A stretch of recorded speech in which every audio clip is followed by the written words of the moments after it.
if you get it. Got to get the stop first. ISO for Rose. Jumper on the way. Good. Oh, man. Rose looks to go.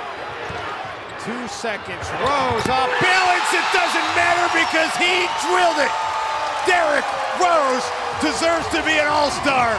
He certainly is tonight. I wanna go far, there's no stopping. I see them watching, I see them hating. One day I swear I'ma be on the station. Mama, I gotta make moves. Derrick Rose actually believes that he's better now than his MVP season in 2011, and although I don't completely agree, I don't think he's crazy for saying this, and I'm going to tell you why.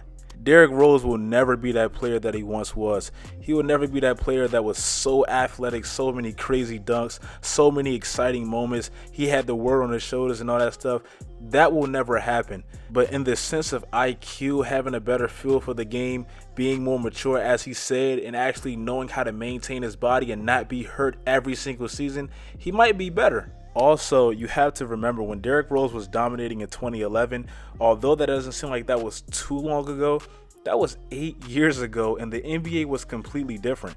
Sure, back then, three-pointers were important. If you actually knew how to shoot them and you had a team that could shoot them, you probably had the advantage. But it wasn't like it is today in this era, where if you don't know how to shoot as a guard, you're almost ineffective in a lot of ways. Don't get me wrong, I'm not saying that you can't play or you can't have impact or, you can't affect the game or something like that, because, yeah, if you can't shoot, you can still have impact. Watch, Ben Simmons and players like that. But I'm saying if you really look at the best point guards of today's age, you see players like Damian Lillard who can shoot, Stephen Curry, Kyrie Irving, players like that who can actually have an outside perimeter game because it's so important in today's league. As much as we may hate them, the Warriors really changed the game, and that's just that. And if you look at Derrick Rose right now, he can actually shoot. He's averaging a career high 41% from deep, and that's, something he's never done in his career. Also, I can argue with his wisdom and knowing how to pick and choose when to, make the right play and shoot, pass, whatever. He's actually a way more efficient player than he was back then, even when he was, winning MVPs and all that stuff. Because if you look at his field goal percentage, he's shooting 48% from the field, and his MVP season, he shot 44%.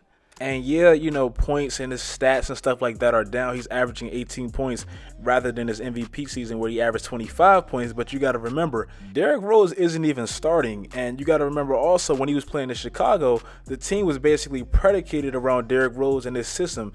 This team isn't based off of Derrick Rose. They play off of, Derrick Rose, Karl-Anthony Towns, and the collective players they have around him. So if you look at his team in Chicago, they played to make Derrick Rose the guy. They don't play like that in, Minnesota, and he's still able to be effective and efficient. I know Derrick Rose still has nicks and little injuries here and there, and even if he does, God forbid, have a ACL tear or something like that, that would just be unfortunate. But I think his play style as of right now is more suited to the NBA as a long-term thing, rather than when he played in 2011 and he was just explosive and probably more impulsive because he wasn't thinking the game out like he is now. Derrick Rose isn't really a young player in this league. Yeah, he's probably still in his 20s, but I'm talking about as far as experience. He's been in the league for a decade now, so he's seen it all. He's battled all the injuries. He's been to the Eastern Conference Finals. He's had his highest moment as an NBA star, the most popular player in the NBA, winning MVPs, selling shoes, doing all that stuff.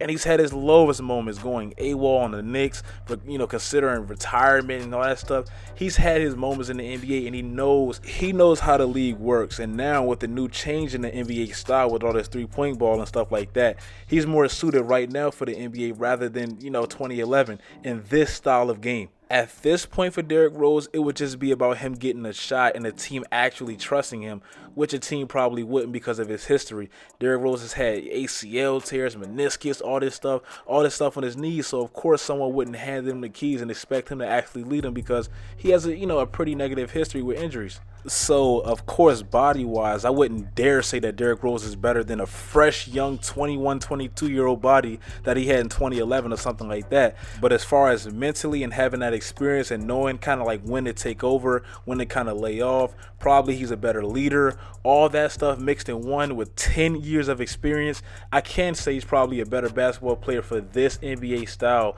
and all this stuff because he can shoot threes now. And that's something that he probably couldn't do as well as he can do now because, all the change of the game. So Derrick Rose right now, if he had the body that he had back then and he didn't have all this history with these tears and stuff, Derrick Rose would be a better player right now. But with all the injuries and all that stuff, of course he can't be that fresh young guy that he was before the injuries and all that stuff. But like pure basketball wise, if this was 2K and I can turn injuries off or something like that and turn fatigue off and put this Derrick Rose as a starter on an NBA team, this man would be one of the best point guards in the NBA. I wouldn't say he would be the best point guard, but he would be up there with Stephen Curry, Kyrie Irving, Russell Westbrook, and all those type of players. But his body, it just probably won't last long term in the NBA season with 82 games plus a playoffs, 7-game series, all that stuff. It probably wouldn't last because of the history, so I can't say he's better than ever. But sometimes I feel kind of sour about videos because I don't feel like I explain myself as well as I could have. So I really hope you guys get what I mean as far as that wisdom and that experience, because I'm not saying he's a better player, but I can make the argument, you know, he's a more wiser player and he probably has a better feel for today's NBA game because he's improved on the three-point ball and all that stuff. I hope you guys know what I mean. Tell me in the comments what you feel about this video and what you feel about this subject. Like, how is Derrick Rose, you know, in comparison to how he was back then to now and his different style of game?